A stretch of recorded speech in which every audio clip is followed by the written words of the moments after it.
Hello students, welcome to all. आज हम लोग फंक्शंस के कुछ और टाइप्स देखेंगे। अभी वाली जो क्लासेज हमारी चल रही है ये सारी क्लासेज बहुत इंपॉर्टेंट है, क्योंकि मैं बार बार बोल रहा हूँ 12th के मैथ्स में कैलकुलस एक बहुत इंपॉर्टेंट टॉपिक है और उसमें जो फंक्शन टॉपिक है पूरे कैलकुलस का हम कह सकते हैं बैकबोन है। तो अगर फंक्शंस हमने अच्छे से कर लिया तो आई थिंक कहीं पे कोई बहुत ज़्यादा परेशानी आपको कैलकुलस में नहीं होगी, क्योंकि आपको ग्राफ बनाने आता होगा। अगर आप किसी भी फंक्शन का ग्राफ बना लेते हैं तो उसके बारे में सारा कुछ आप उसका डोमेन, रेंज, को डोमेन, वो मेनी वन है, वन वन है, इनटू है, ऑन टू है, periodic, non periodic, continuous, derivable, inverse निकल सकता है कि नहीं, आप सब कुछ बता सकते हैं। तो ग्राफ वाला पोर्शन हमें बहुत अच्छे से कवर करना है, इसको अच्छे से सीख जाना है ताकि किसी भी तरह का हमारे पास फंक्शन हो हम उसका ग्राफ इजीली बना सके। तो शुरू करते हैं आज का अपना क्लास। देखते हैं हम लोग फ्रैक्शनल पार्ट फंक्शन। ये हो गया 7th number, fractional part function. इसको भी बड़ा ध्यान से समझिएगा। फ्रैक्शनल पार्ट फंक्शन है कि इसको ऐसे डिनोट करते हैं, कर्ली ब्रैकेट के मदद से फ्रैक्शनल पार्ट फंक्शन को हम लोग डिनोट करते हैं। कह सकते हैं late fx be a function such that it represent a fractional part function where this represents fractional part function such that f is defined from r to r। Function जो हमारा है वो r से r में define है। अब देखो fractional part function के बारे में भी मैंने क्लास 11th में आपको बताया है। क्लास 11th में मैंने आप लोगों को जो भी फंक्शन में पढ़ाया है आप लोग काइंडली उसको एक बार रिवाइज कर लें। सारा फंक्शन वहां मैंने एक बार डिस्कस कर दिया था इन शॉर्ट, यहां उसी को डिटेल में हम देख रहे हैं। मैंने उस समय भी आपको बताया था। अब जैसे देखो फ्रैक्शनल पार्ट फंक्शन होता क्या है, इसमें कोई यदि हमने इंटीजर रखा तो रिजल्टेंट 0 होगा। इसके अंदर यदि कोई इंटीजर डाला, चाहे वह पॉजिटिव इंटीजर हो और चाहे वह नेगेटिव इंटीजर हो, तो आउटपुट क्या आता है 0। 7 डालिएगा 0 आएगा, -5 डालिएगा तो भी 0 आएगा। कोई भी पॉजिटिव नंबर डालो या नेगेटिव नंबर डालो आउटपुट हमेशा 0 आएगा अगर इंटीजर डाला तो। लेकिन अगर इसमें हमने डाला 7.6 तो इसका फ्रैक्शनल पार्ट क्या है, देखिए ढंग से पर समझिए। 7.6 को हम आप लिख सकते हैं 7 + 0.6, इसको बोलते हैं इंटीग्रल पार्ट और इसको बोलते हैं फ्रैक्शनल पार्ट। तो इसका फ्रैक्शनल पार्ट क्या हो जाएगा 0.6, तो 0.6 याद रखिएगा। इसको कोई भी नंबर हमारे पास है, कोई भी नंबर है, n is any real number, ये होता है सम इंटीग्रल पार्ट और सम फ्रैक्शनल पार्ट। किसी भी नंबर को यदि हम ब्रेक करेंगे तो it will give some integral part plus some fractional part. Integral part जो i है, i कैन या i belong to integer, i belong to integer, या पॉजिटिव भी हो सकता है, नेगेटिव भी हो सकता है, या 0 भी हो सकता है। बट फ्रैक्शनल पार्ट का वैल्यू जो है वह 0 और 1 के बीच में होगा। फ्रैक्शनल पार्ट का जो वैल्यू होगा वह 0 से बड़ा बराबर 1 से छोटा। मतलब फ्रैक्शनल पार्ट 0 हो सकता है। कैसे? 7 को ब्रेक करेंगे तो 7 क्या हो जाएगा, 7 को यदि ब्रेक करिएगा तो इसको लिखेंगे 7 + 0, ये हो गया इंटीग्रल पार्ट, ये हो गया फ्रैक्शनल पार्ट।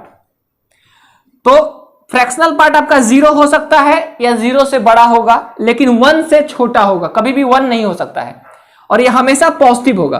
अब आपके पास दिया गया है -3.5, अगर इसको आप ब्रेक करिएगा तो इसका फ्रैक्शनल पार्ट अगर कोई आपसे पूछे तो बहुत सारे बच्चे को मैंने लिखते दिखा, -3.6 कर दीजिए, तो बहुत सारे बच्चे को मैंने लिखते देखा है कि सर 0.6 होगा। इसका फ्रैक्शनल पार्ट मैंने बहुतों से पूछा, बच्चों ने बताया 0.6। मैंने कहा कैसे, तो बच्चों ने एक्सप्लेन भी बहुत अच्छे से किया। कहा कि सर इसको लिख सकते हैं -3 और -0.6, तो बोल दिया कि सर ये इंटीग्रल पार्ट और बोल दिया कि सर ये फ्रैक्शनल पार्ट। फिर मैंने बोला बच्चों अपने दिमाग पे थोड़ा जोर डालो और देखो मैंने क्या बताया है, फ्रैक्शनल पार्ट निगेटिव नहीं हो सकता है। तुम तो निगेटिव कर दिया गधा, निगेटिव कभी फ्रैक्शनल पार्ट होगा? तो इसको कैसे करेंगे, तो इसको आपको पॉजिटिव करना है। तो इसको पॉजिटिव करने का एक तरीका निकाला गया, क्या? -3 -1 +1 करके अपने मन से कर दिया गया। माने एक -1 और एक +1 इसमें जोड़ दिए, 1 को घटा दिए अपने मन से 1 को। मतलब इसमें हमने 1 जोड़ भी दिया 1 घटा भी दिया, ये हमने खुद से किया। इससे क्या हुआ, ये पार्ट आपका हो गया -4 और ये आपका हो गया 0.4। अब देखिए, अब आपका यह हो गया इंटीग्रल पार्ट और यह हो गया फ्रैक्शनल पार्ट। अब -4 में यदि 0.4 को ऐड करेंगे तो -3.6 आता है, तो यह इंटीग्रल पार्ट हो गया -4, फ्रैक्शनल पार्ट हो गया आपका 0.4। तो अगर निगेटिव नंबर आपके पास है तो इसका फ्रैक्शनल पार्ट 1 से घटाकर निकलेगा। 1 - 0.6 क्या चला आया 0.4, इसका फ्रैक्शनल पार्ट 0.4। उसी तरह से यदि आपसे पूछा जाए -2.7 का फ्रैक्शनल पार्ट क्या होगा बताओ, तो निगेटिव नंबर है ना, तो इसके डेसिमल पार्ट को 1 से माइनस कर दो, मतलब 1 - 0.7 क्या होगा 0.3, इसका फ्रैक्शनल पार्ट क्या होगा बच्चों 0.3। उम्मीद करते हैं आप लोग फ्रैक्शनल पार्ट निकालना सीख गए। बड़ा आसान है फ्रैक्शनल पार्ट निकालना। इंटीजर का फ्रैक्शनल पार्ट 0 होगा, चाहे वो पॉजिटिव इंटीजर हो या चाहे वो नेगेटिव इंटीजर हो। पॉजिटिव इंटीजर हो या नेगेटिव इंटीजर हो, फ्रैक्शनल पार्ट उसका 0 होगा। कोई भी पॉजिटिव रियल नंबर है, पॉजिटिव डेसिमल नंबर है, उसका जो डेसिमल पार्ट है वो उसका फ्रैक्शनल पार्ट। लेकिन अगर नेगेटिव डेसिमल नंबर है तो उसका जो डेसिमल पार्ट है उसको 1 से घटा दो। जैसे यहां डेसिमल पार्ट क्या है 0.7, 1 से माइनस कर दीजिए, 1 - 0.7 क्या होगा 0.3। ठीक है, बाकी ये इरेज करता हूं मैं। अब ग्राफ इसका जो है वो बड़ा इंपॉर्टेंट है, पहले ग्राफ हम लोग ड्रॉ करते हैं।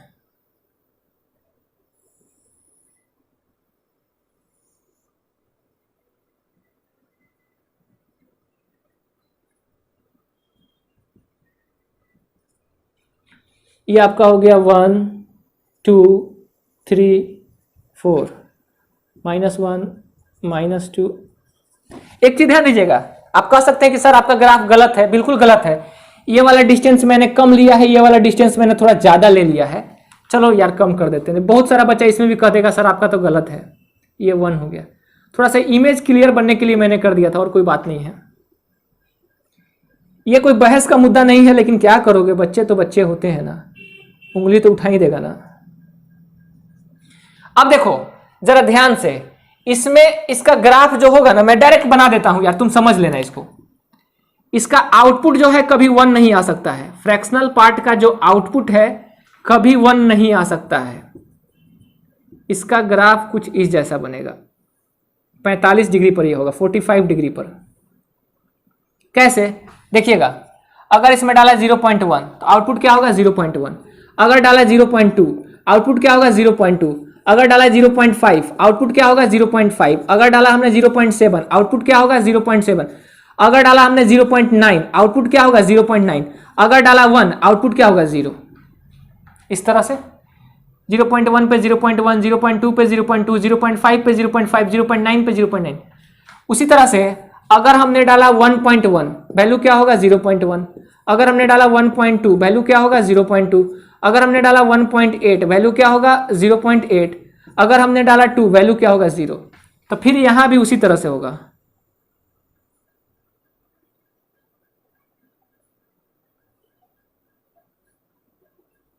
इस तरह का इसका ग्राफ बनता है, ठीक है ना। इसका जो ग्राफ है ये आपका इस तरह का बनेगा।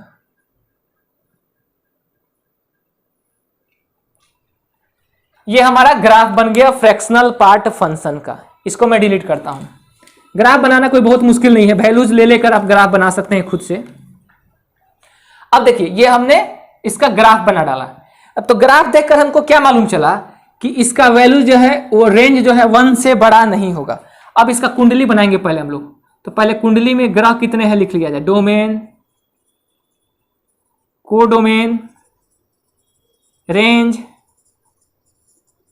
मेनी वन या 1 1, into onto, even, odd, continuous,